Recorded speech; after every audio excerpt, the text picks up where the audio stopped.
What's up guys, and welcome to my tutorial. Today I'm going to be showing you how to solve a Pyraminx.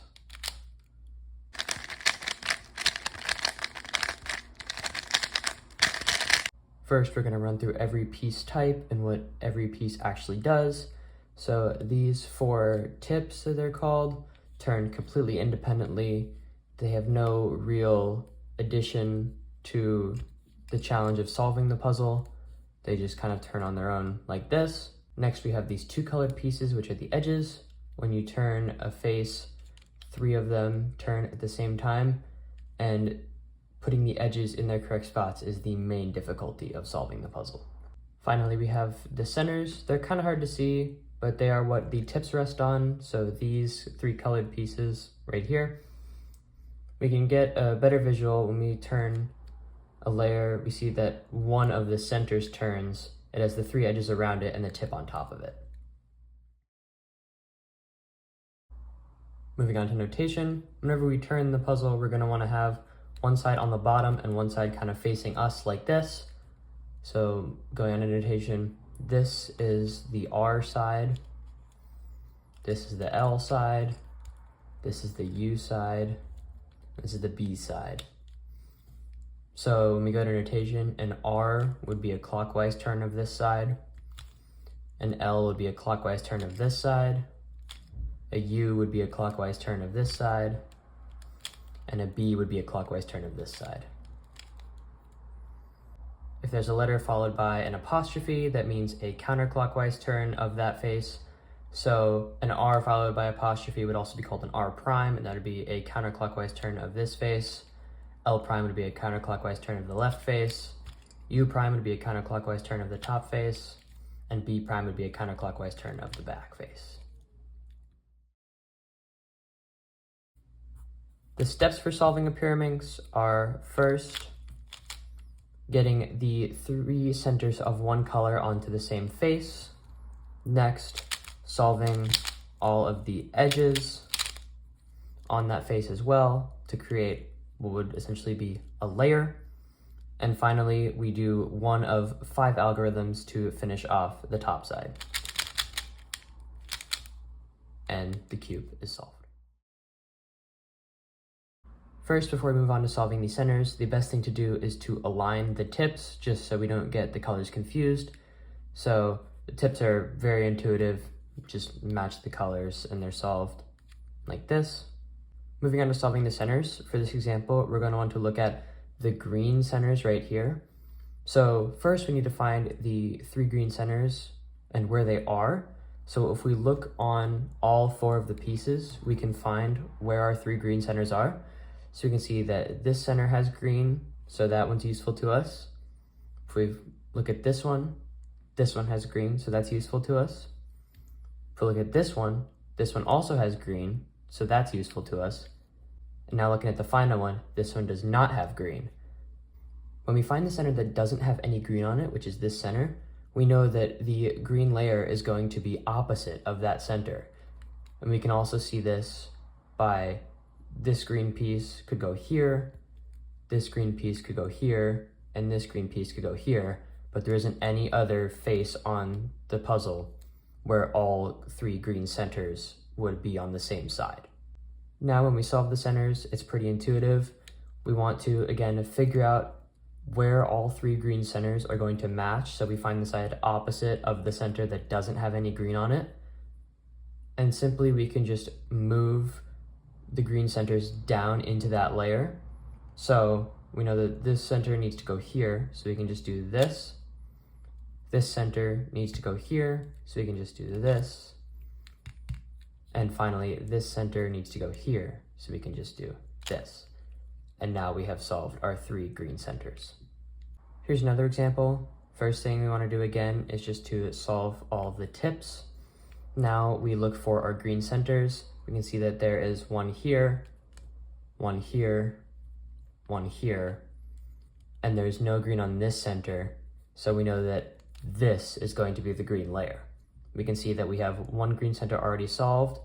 This one needs to go here, like that, and this one needs to go here, like that. And again, our 3 green centers are solved. Now moving the green face we've made to the bottom, we're going to look for these two colored edge pieces to find which ones have green on them. So we look at this one's yellow-blue, that doesn't have green. This one is yellow-red, that doesn't have green. This one is red-blue, that doesn't have green. This one is green-blue, so that does have green, so that is useful. And what we're going to want to do is find a way to put the green-blue piece in between the two centers that have both the green and blue, which are these two centers. So you can see that it wouldn't go between these two centers, it wouldn't go between these two centers, it would go between the two centers that have both green and blue on them. So what we want to do once we find that piece is turn this kind of top side so the green is facing us, and now we have one of two cases. If the green is on the right, we're going to do a U to match up the blue with the blue center. So we can see that if it was over here, the blues aren't matching, but now when we move it over here, the blues are matching. And then we're going to do a little algorithm. We're going to move the right side up, top side counterclockwise, and the right side back down to insert the edge. The other case is if when the green is facing us, it is on the left. So again, what we're going to want to do is match the blue with the blue center. So we can see on this side, it's not matched. So we move it over so the two blues are matching. And we do the same thing we did with the other case, just on the left side. So I move the left side up, move the edge over, so now the green and the green are matching, and move this left side back down to solve the edge. We can do that for the rest of the edges as well. So if we find this edge is yellow-red, that doesn't have any green. Red-blue, that doesn't have any green. This one is yellow-green, so that does have green. So again, holding the two yellow centers, because the edge needs to go in this slot. Holding the two yellow centers facing us, we also move the green so that it's facing us. Then we're going to want to match the yellow to one of the two yellow centers. And then we're going to do the case where we had the green was on the right.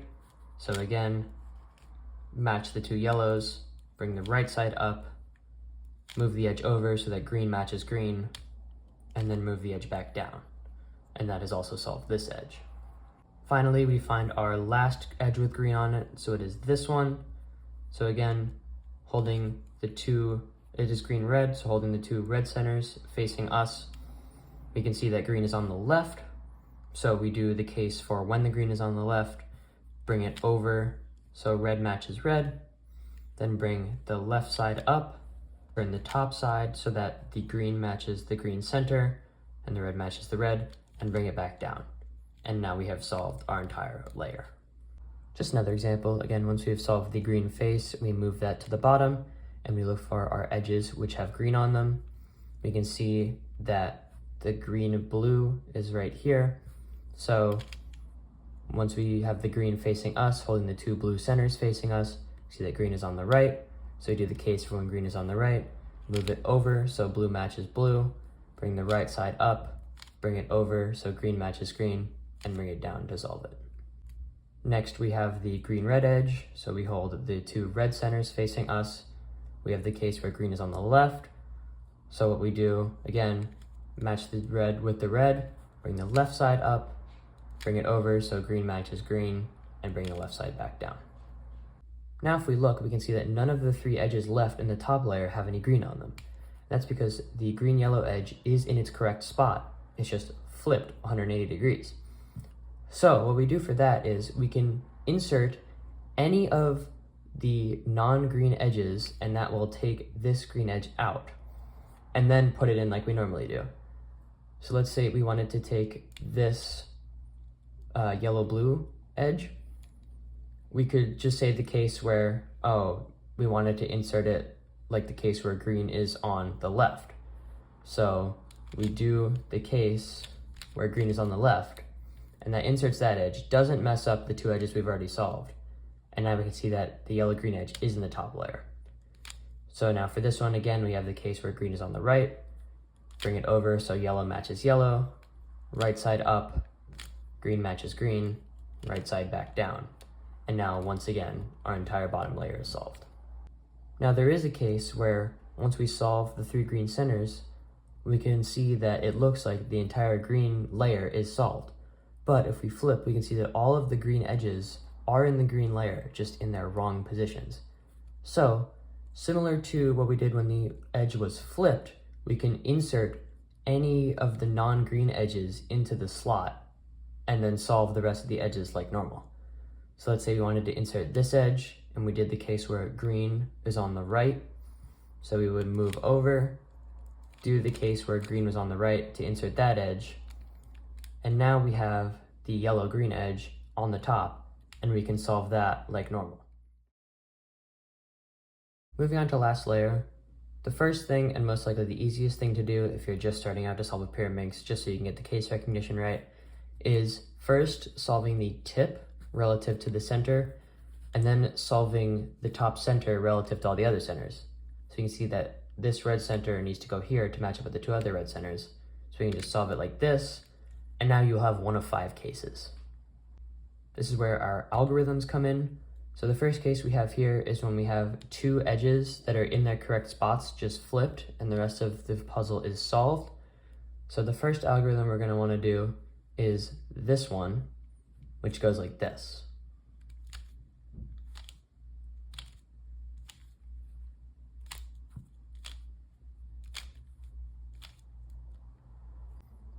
Now, an easy way to remember that algorithm is we can start from the left side, and alternating sides, the first part goes down, down, up, up. So you can see that by starting with the left side, we go down, down, up, up. Now the second part of the algorithm, you can do it like this, but there is an easier way to remember it by flipping like this. So the green is now facing downwards. We can start with the left side again and go up, up, down, down, like this.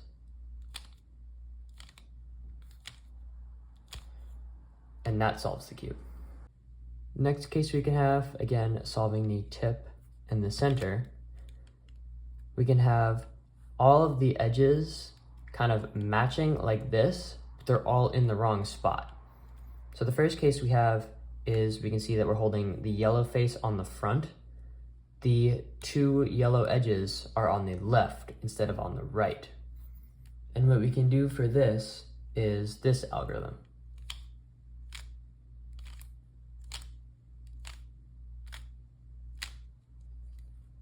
We can think of this algorithm as just doing the same sequence of 4 moves twice. So that is L prime, U, L, U, and then just doing that again, but without the U again at the end.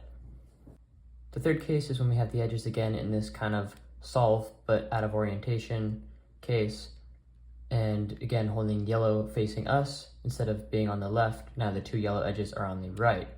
And we can do the same algorithm we just did, except on the right hand instead of the left hand. So it looks like this.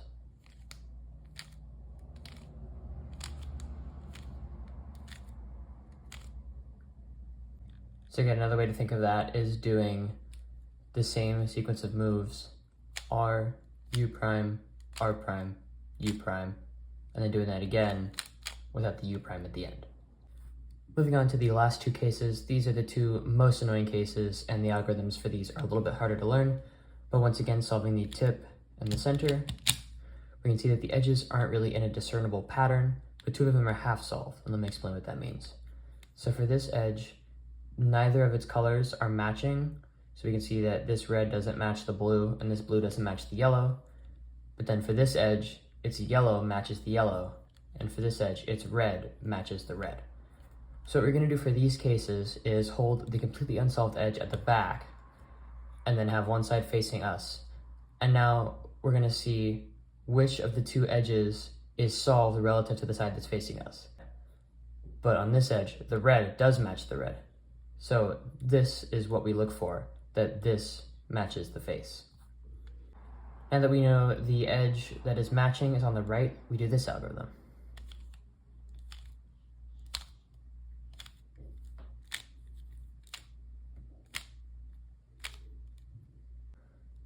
the way I like to do this algorithm to make it a little bit more memorable, I guess, is it's one of the same triggers we've done earlier, but again, starting with the left side, it goes down, down, up, up, and then I like to flip, so we're in this orientation, so the green edge is again at the bottom, and then this one goes down, up, down, starting with the left side.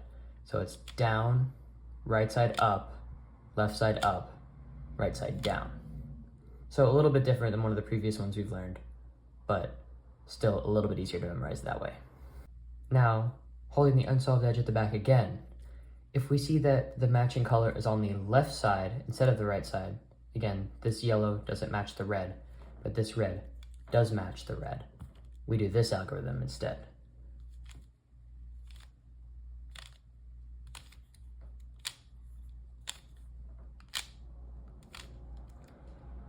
Again, what I like to do to make this algorithm more memorable is, instead of like the last one where we have the matching edges on the right, and starting from the left side, we start from the right side for the down, down, up, up pattern. So again, down, down, up, up. And then instead of rotating like this, we rotate like this, so the green edge is now again on the bottom. And then this one is the down, up, down, but instead of starting from the left, we start from the right. So down, up, down, and that solves the cube. All right, guys, thank you for coming to my Pyraminx tutorial. I hope you learned something, and I'll see you next time. Peace.